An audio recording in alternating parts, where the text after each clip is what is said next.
21 विनम्रता.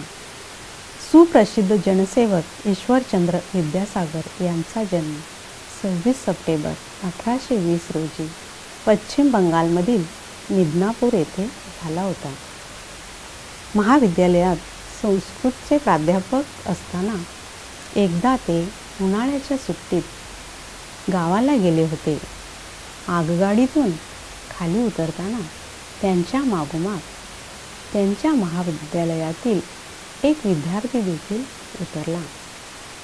तो विद्यार्थी आपले सामान खाली ठेवून हमालाला शोधू लागला.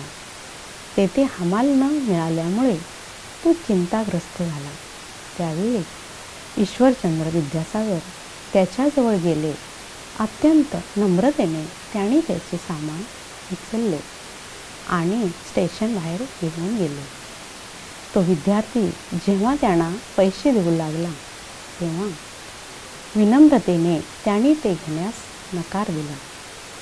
त्या दिवशी संध्याकाळी विद्यासागर यांचा सन्मान करण्यासाठी गावात एक समारंभ आयोजित करण्यात आला होता. त्यांचे अनमोल शब्द ऐकण्यासाठी तेथे हजारो लोक एकत्र झाले होते.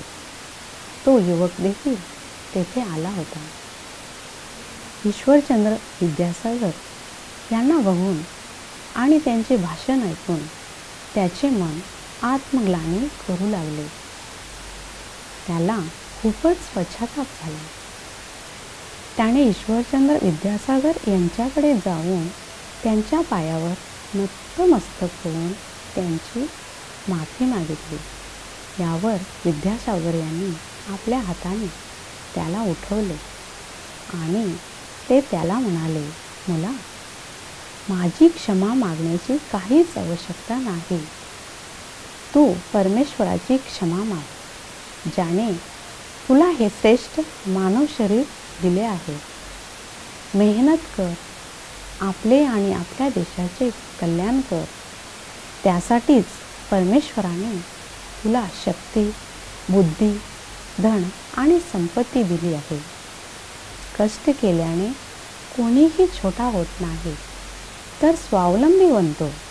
ज्यांना विद्यासागर ही उपाधी मिळाली आहे त्यांच्यामध्ये इतकी विनम्रता बघून त्या युवकाचे हृदय द्रवित झाले आणि तो आपला अहंकार सोडून विनम्रतेने स्वतःची कामे स्वतः करू लागला.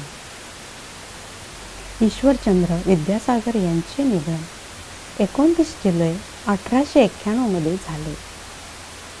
प्रयोग 1. विनम्रता आपल्याला रक्षा कवचाप्रमाणे अनेक आपत्तीपासून सुरक्षित ठेवते. 2. विनम्रता शक्तीचे प्रतीक आहे. आपण जितके विनम्र असतो तितके अधिक शक्तिशाली असतो. 3. विनम्रतेच्या गुणामुळे शत्रू देखील मित्र बनतो आणि जीवन सुखमय होते.